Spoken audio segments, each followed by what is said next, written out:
starts again. Hands-on software engineer and architect, code reviews daily practitioner, and also Gerrit code review maintainer. And today we are talking about how to do code review like a pro.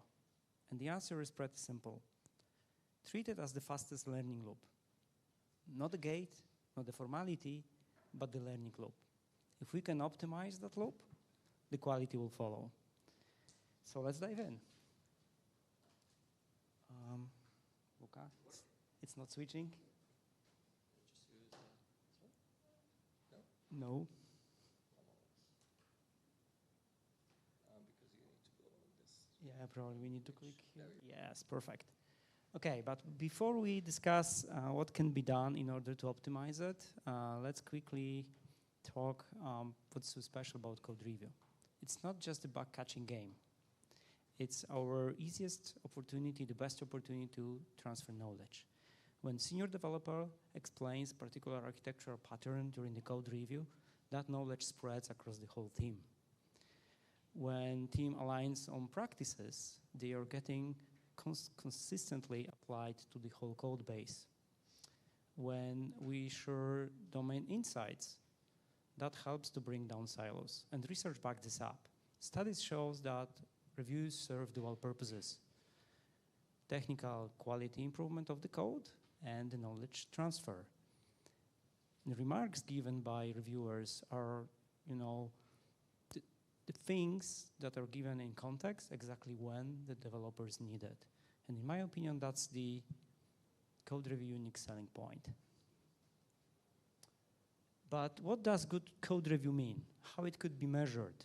The review turnaround within a single business day means that there are no costly context switches for both authors and reviewers. Median review size, if we can keep it slow. I haven't provided any numbers here because that will vary between the programming languages, but both practice and research shows that smaller reviews get better and faster feedback. We should aim on that. Automation, all the things iron out by automates that you can run, whether locally on CI, means that people can focus on reviews, not on just finding bits and pieces. Traceability. Every PR and will be linked to issue or ADR or RFC so that decisions could be audited later. And finally, the most important metric is your post-release defects number. If this trends down, that basically means that your review process is efficient. Right, so how we can actually do that? And we start with the mindset. You should shift from prove it works to make it easy to review. Many developers, including myself previously, approach PRs defensively. Here is my code, here is why it works, approve it. And that's a wrong mindset. Our job, apart obviously from developing the code, is to help reviewers actually help us. If we make it trivial for them to understand the context, they can focus on finding issues and provide the valuable feedback. And it will make the whole process very efficient, way faster. So what authors can do? First, focus the PR. Small actionable changes, separator factors, that's very important. Then use the code review description template.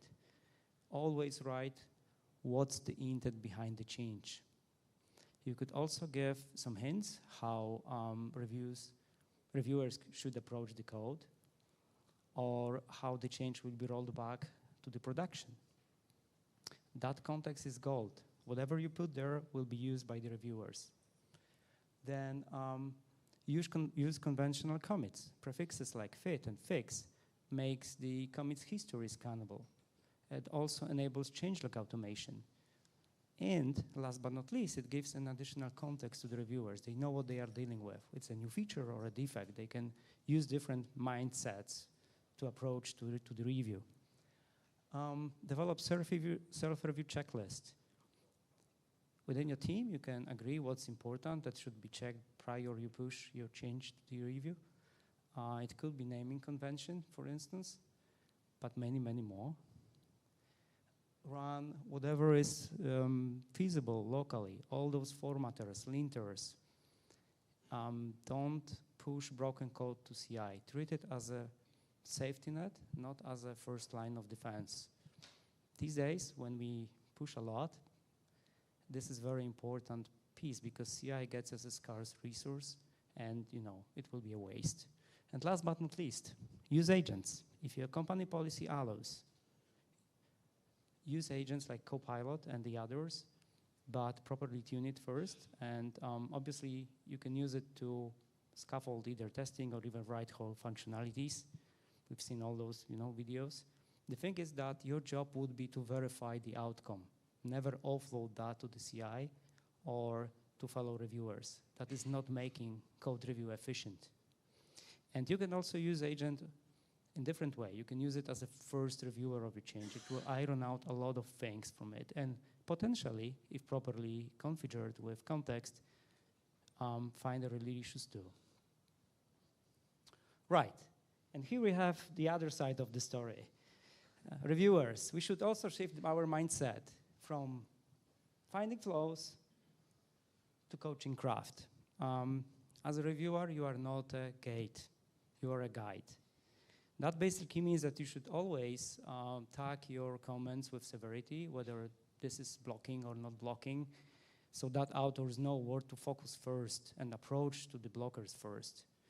And you should always explain principles. For instance, we use dependency injection here so that we can write unit test. That's mentoring in action. By doing that, you are not just fixing this PR, you are leveling up this developer. But how we can do it more structured way? There is conventional comments framework that could be used for clear and actionable feedback, and it contains 4 parts. Only first line is mandatory. As you can see, it contains tags, which will clearly describe what sort of comment it is, whether it's an issue, it's a question, it's a price. We should price our code more often, I believe. Then we have a decoration, whether it's a blocking or not blocking issue. And then we have a small description about the problem. Next, we have a context. We should cite principles and invariants there with links to resources if needed. Then we have a suggestion. All modern tools allows you to suggest code fixes. Use it wisely and as much as you can. And then we have an outcome. What will happen to the code when you apply the suggestion? And here you have an example. That's a bad comment. Just use the map here. Why it's bad, apart from the tone, obviously. There is no rationale. Why I should use a map here? There is no severity. Is it important to use a map here? There is no guidance, actually, how I should use a map here. And finally, there is no outcome. What happens to the code when I use a map here? And we have the same version written with conventional comments. It's not an elaborate, but still. There is a line. We already know that's an issue, and it's a blocking one. What we should do, we should replace linear search with hash map. And then we have a context. Why linear search is bad? Because it will degrade with the number of entries. And if we use hash map, the access will be constant. Obviously, there is a clear suggestion how it should be applied to the code in question. And finally, we have an outcome. If we use a hash map here, we'll get a better performance under the load.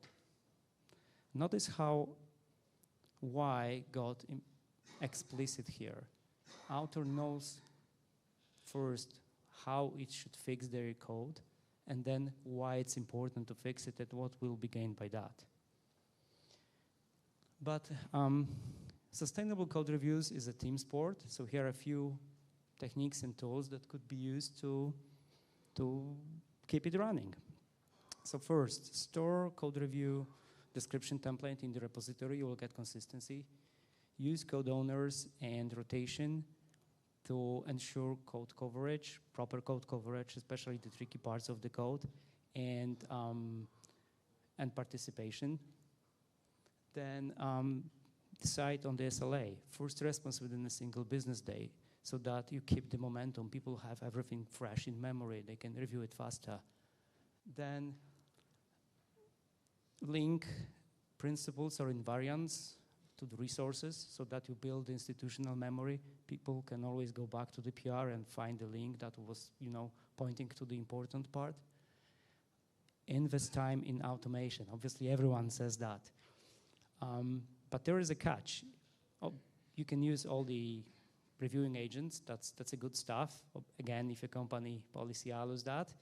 But always, severities and tax should be applied by users, and they should enrich it if it's not properly configured with conventional comments, so that it's clear that someone's seen the things that agent found, and you are not focusing on something which is wrong, because that may still happen. Conventional commits for clean history and extra context.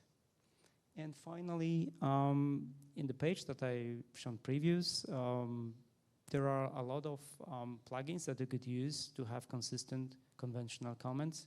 Just go ahead and check it, and you can install it in your browser so that you can just click to have the format. If that doesn't work, you can always pre-save your replays. That will save time. Right. And here are a few gotchas to watch out. Mega PRs. They overwhelm reviewers. There are a few techniques that you could use. First, split your feature and deploy behind the feature flag. Another option, when you're thinking about potential reviewers, you can chunk whatever you produce by commits, so they can jump from commit to commit. That will be way easier for them to review.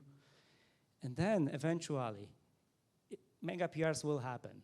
For whatever reason, you can always hold a walkthrough meeting and direct reviewers to the tricky parts of the code. Then drive-by nitpicking. As a reviewer, always tag your comments so that authors know how to solve things first. Then rubber stamping. That basically means that no real review was performed. You could agree inside your team that you could comment what was actually reviewed, and use rotation so that people are not worn out by constantly reviewing the same stuff. Last but not least, bike shedding. When you cite principal or invariant, give a link to the resource. Agree to follow up if there are some time pressures. Just fix the blockers and agree to follow up on laters. If you are developing a controversial change, consider holding RFC meeting first or drafting RFC. They are way better suited for discussions than PR. Time box the discussions under the PR and move on. Block on principles, never on preferences. Architecture matters, whereas simple needs and styles don't. And here are 3 things that you can carry out of the room. Focus the diff. Small actionable diff gets really great, way better reviews. Coach with principles. Use conventional comments with why explicit. And use the automation so that human can make judgment calls. By the next Friday, try these moves. Use self-review template with, self-review checklists with code review description template. Adopt conventional comments with tags and labels, and pilot conventional comments for clear history. By doing that, you will make your code review faster, more consistent, and more effective. And you will all level up as a team. And that's it. Thank you. If you have any questions, you can reach out to me during the...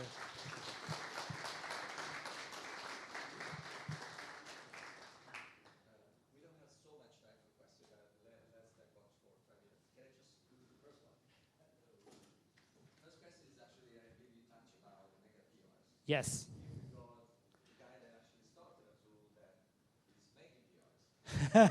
So that's your fault. I believe Scott is here also to tell us that actually he thought about something much better, right, for crafting changes. So are you recommending that maybe we should be using something that on the client side maybe encourages people in doing small changes, even having some tooling, right, like Git Butler that is stuck in them? What do you think? Yeah, I mean, you could approach it multiple purposes. Technically, Git Butler would probably be the solution, but again, I know that people are using agents now.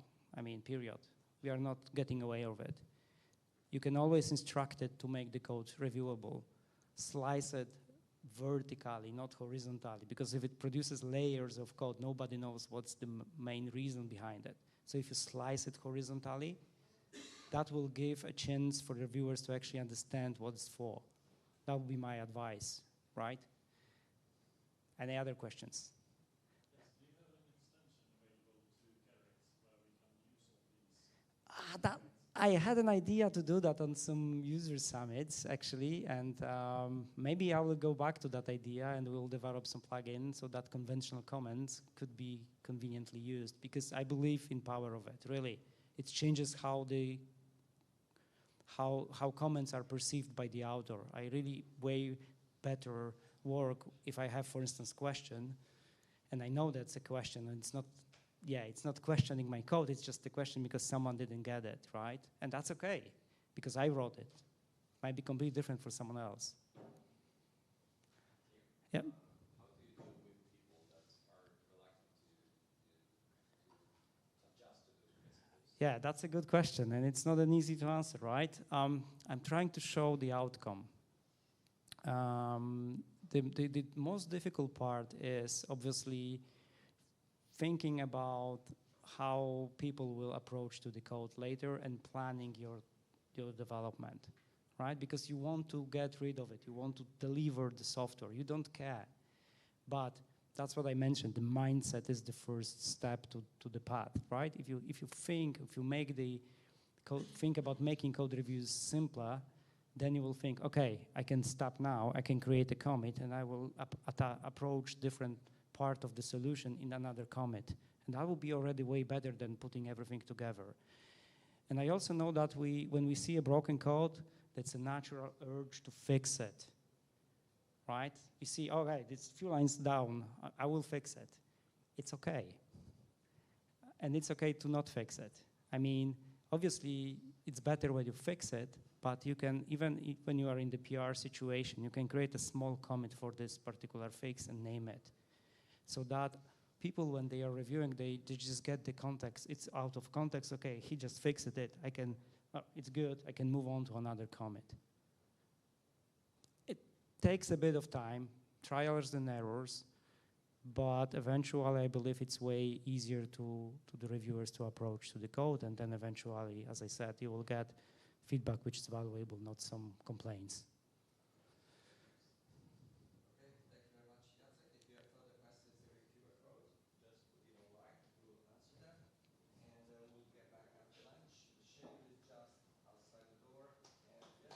Thanks.